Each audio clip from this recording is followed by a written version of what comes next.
Assalamualaikum warahmatullahi wabarakatuh. Jumpa dengan saya lagi, Neng Eva. Gimana kabarnya sahabat hikmah semuanya hari ini? Yang soleh dan soleha, yang baik hatinya, yang cantik dan yang ganteng, yang tidak sombong, rajin menabung, serta rajin sedekah. Semoga hari ini sehat-sehat walafiat dan dalam lindungan Allah Subhanahu wa Ta'ala. Dan semoga kita semuanya mendapatkan kucuran rahmat, keberkahan, dan keridhoannya, serta mendapat syafaat baginda Rasulullah Shallallahu Alaihi Wasallam, baik ketika di dunia maupun di akhirat kelak. Amin, amin, amin ya robbal alamin. Baik sahabat hikmah semuanya, sebelumnya saya akan mengingatkan bahwa video konten YouTube ini dibuat untuk umum dan bagi siapa saja yang mau mengambil pelajaran, manfaat, serta hikmah di dalamnya, serta untuk pertumbuhan dan perkembangan jiwa kita setiap harinya. Dan juga video konten YouTube ini dibuat tidak untuk menyinggung atau merendahkan siapapun. Justru sebaliknya di sini kita belajar berbenah, belajar untuk bertumbuh dan berkembang, belajar untuk perkembangan spiritual kita setiap harinya. Karena sampai kapanpun kita adalah pelajar di muka bumi ini. Jadi semangat terus belajar dan terus belajar ya. Nah, kita akan melanjutkan pelajaran yang kemarin, yaitu tentang penyakit batin untuk penyucian jiwa. Jadi, untuk menyucikan jiwa kita, untuk membeningkan hati kita, pertama-tama kita harus mengetahui dulu jenis-jenis penyakit batin agar kita lebih mudah untuk menyembuhkannya. Kalau kita tidak tahu penyakit batin itu apa, ya mungkin ibadah batin ya ibadah batin, penyakit batin juga tetap terpelihara atau tetap menjadi kotoran di dalam jiwa. Nah, itulah suatu kesalahan yang sangat besar. Jadi intinya kalau ingin menyucikan jiwa itu, kita harus mengetahui dulu jenis-jenis penyakit batin agar mudah untuk kita sembuhkan. Contoh nih, seperti di halaman rumah atau di teras rumah atau di dalam rumah sekalipun ya, karena itu masih lingkungan rumah. Misalkan mohon maaf ada tai ayam, ada kucing gitu kan, terus misalkan ada debu kotor. Kalau kita tidak tahu itu kucing atau ayam gitu kan, kita tidak tahu kalau itu kotoran, ya mungkin kita nyapu aja gitu kan, bersihin aja tapi tidak dipel gitu, tapi tidak dibuang kalau itu tuh najis, misalkan harus 3 kali menyiram. Misalkan kalau yang najis mugoladoh ya kita harus disiramnya juga dengan tanah gitu kan, 7 kali gitu, bukan hanya sekedar air tetap kita butuhkan, tapi kan memerlukan media tanah untuk membersihkannya gitu. Jadi kalau kita mengetahui kotoran-kotoran di dalam batin kita, jadi misalkan kotoran batin ini pembersihannya begini, penyakit batin ini, kotoran batin ini pembersihannya seperti ini. Tentu berbeda-beda pula cara membersihkannya, cara penyembuhannya juga gitu ya. Dan kalau kita tahu bahayanya itu bagaimana, misalkan kalau kotoran ini bisa menyebabkan rabies atau apalah gitu kan, begitu juga dengan penyakit hati. Jadi penyakit hati itu beda-beda efek sampingnya ke dalam jiwa kita yang bisa merambat ke penyakit dohiriyah gitu. Itu bahayanya ya. Nah, sekarang kita akan lanjutkan yang kemarin itu kan. Pertama ada penyakit hati atau penyakit batin itu iri, dengki, ada benci ya kan. Terus ada apa lagi? Ada ria, ada sum'ah, ada sombong. Terus ada ujub ya atau bangga hati. Nah, sekarang kita lanjutkan yang ke berapa, yang ke-8 adalah ghibah. Nah, ghibah ini atau mengumpat gitu. Mengumpat itu maksudnya ngomongin orang, ngomongin kejelekan orang. Nah, ini adalah penyakit yang paling membudaya dan memasyarakat dalam kehidupan sehari-hari. Kayaknya tanpa ghibah itu memang hidup itu hampa gitu kan. Kalau kita nggak ngomongin orang kayaknya 1 jam atau 2 jam aja ketika berkumpul sama teman gitu kan, atau sama sahabat, atau di lingkungan masyarakat lagi bertetangga gitu kan, kayaknya memang hampa gitu kan tanpa kita berbicara gitu kan. Nah, karena apa ya, lidah itu ya memang hobinya berbicara, apalagi perempuan itu eh, sel otak yang untuk bicaranya itu kan 4 kali lipat dari pria kan, jadi otomatis kalau lagi ngumpul diem-diem baik itu kan kayaknya hampa gitu kan. Nah itu memang perlu kita akui, memang itu tuh apa ya, penyakit yang paling mudah gitu, penyakit yang paling mudah terjangkit oleh berbagai mulut manusia gitu kan. Karena ya walaupun itu dilakukan dengan dohir, tapi kalau tidak ada hawa nafsu untuk membicarakan kejelekan orang lain di dalam batin, juga tidak akan keluar pembicaraan tersebut atau menjelek-jelekan orang tersebut gitu. Jadi gibah itu bahayanya itu ya, kita itu seperti apa ya, memakan darah atau bangkainya, kotorannya teman kita sendiri gitu loh, saudara kita sendiri. Bayangkan saja. Jadi apa namanya, bangkai atau kotoran atau darah atau nanah yang punya sahabat atau punya saudara kita, kita makan gitu, rasanya bagaimana kan gitu. Nah makanya bahaya gibah itu ya, itulah dosanya seperti itu gitu. Nah terus lagi, gibah itu lebih besar dosanya daripada berzina. Nah zina aja dosanya besar sekali, apalagi gibah. Gibah itu berlipat-lipat dari itu. Nah makanya perlu kita hindari, perlu kita sembuhkan. Sebentar. Nah, kita lanjutkan lagi penyakit batin yang berikutnya, yaitu fitnah. Nah, fitnah ini bahayanya lebih kejam atau dosanya lebih banyak daripada membunuh. Membunuh saja dosanya sudah besar, apalagi memfitnah berapa kali lipat dari dosa pembunuhan itu kan. Nah, makanya jadi penyakit batin, segala penyakit batin atau penyakit hati itu dosanya itu lebih besar daripada dosa dohir. Itulah bahayanya. Makanya dosa batin itu atau penyakit batin itu perlu kita sembuhkan atau perlu kita bertobat kepada Allah Subhanahu wa taala.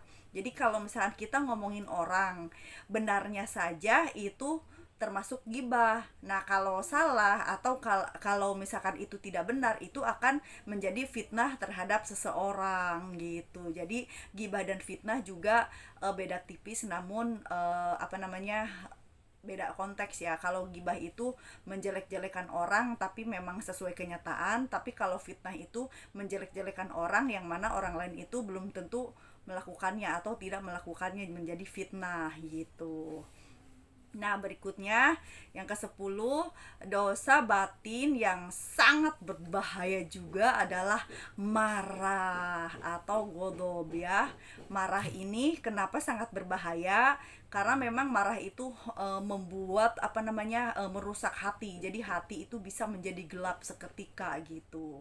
Apalagi marah itu kan kadang-kadang muka kita menjadi merah gitu kan, merah padam gitu, karena apa namanya, jiwanya itu hatinya itu dipenuhi dengan emosi tingkat tinggi, sehingga energi kegelapan itu muncul apa, ke ini gitu, keluar ke luar wajah gitu kan. Jadi melalui wajah bisa terlihat kalau orang itu marah gitu. Nah itu apa namanya, pergolakan emosional di dalam hati keluar melalui wajah gitu. Atau juga tidak segan karena kita marah, saking tidak tahannya akan energi negatif itu muncul atau keluar melalui tangan, sehingga tangan itu bisa memukul, bisa nonjok, bisa nampar, bisa nampol gitu kan, bisa nyubit, bisa apa namanya, begini nih gitu kan, ke anak gitu atau misalkan ke saudara sendiri gitu kan. Kadang-kadang walaupun tidak sampai menampar, ini kadang-kadang begini tuing gitu. Nah itu juga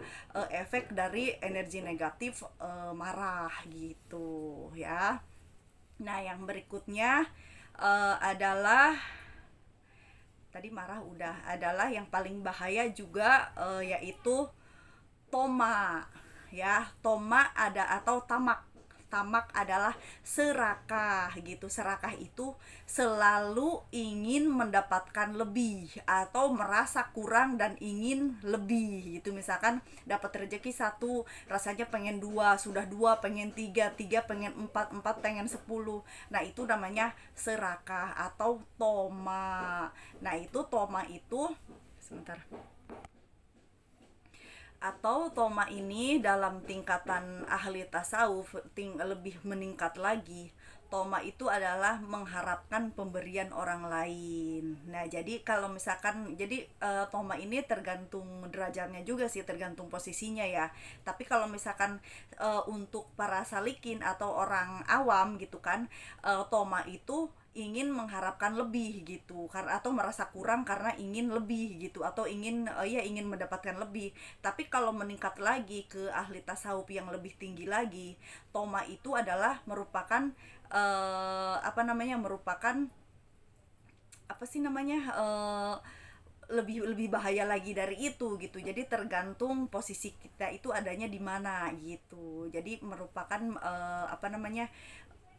mengharapkan pemberian orang lain gitu. Kadang-kadang kan kalau untuk orang awam mengharapkan pemberian orang lain itu hal yang wajar gitu kan, wajar karena memang kita itu sosok yang kurang mampu dalam lingkungan sosial gitu. Tapi kalau misalkan lebih meningkat lagi gitu kan, ya toma itu bisa dikatakan ingin mengharapkan pemberian dari orang lain atau ingin diberi orang lain, itu pun termasuk toma gitu. Ya itu berarti kan bahaya ya. Padahal kan kita hanya mengharapkan diberi, kalaupun tidak diberi juga tidak apa-apa, tapi tingkatan lebih tinggi lagi itu sudah menjadi toma gitu. Karena memang semakin kita belajar belajar tentang kejernihan jiwa ini, makin meningkat lagi itu harus benar-benar hati-hati gitu.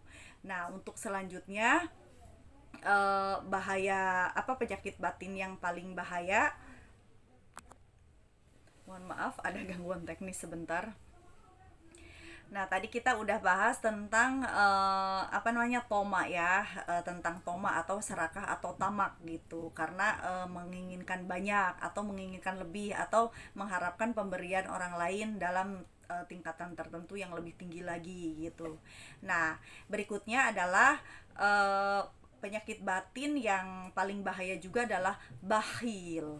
Bakhil ini merupakan penyakit batin karena bakhil itu adalah pelit, kikir gitu, kikir. Jadi nggak mau berbagi, nggak mau bersedekah, nggak mau memberi gitu. Misalkan kita punya uang 1.000 gitu kan, ada orang yang membutuhkan gitu. Terus misalkan orang itu minta sama kita nggak dikasih karena kita aja merasa kurang gitu. Nah, itu namanya bakhil. Tapi bakhil ini tidak bisa dikategorikan orang yang nggak mau memberi itu bakhil, tapi dilihat dulu dari sisi globalnya gitu. Jadi misalkan dari kesehariannya, apakah dalam 10 kali orang meminta dia itu hanya memberi 2 kali atau sekali, sedangkan dia itu mampu, ya mungkin itu bisa termasuk bakhil. Tapi kalau tingkatan tertentu, misalkan orangnya itu misalkan ya hartanya atau uangnya lebih banyak lagi, tapi dia misalkan dari 10 orang yang meminta yang diberi cuma 5 orang, tapi dia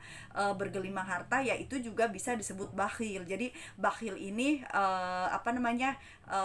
probably gitu ya, maksudnya enggak tentu gitu, tidak semua orang yang tidak memberi itu dikatakan bakhil. Jadi kita lihat dulu keadaan perekonomiannya gitu, keadaan sosialnya atau apapun gitu. Jadi itu sih tergantung gitu, tidak bisa dikategorikan semuanya rata yang tidak memberi itu bakhil gitu. Siapa tahu mungkin orang itu memang benar-benar tidak ada gitu, atau mungkin orang itu memang punya uang tapi mungkin dia juga banyak hutangnya sehingga dia lebih mengutamakan membayar hutang daripada sedekah gitu ya.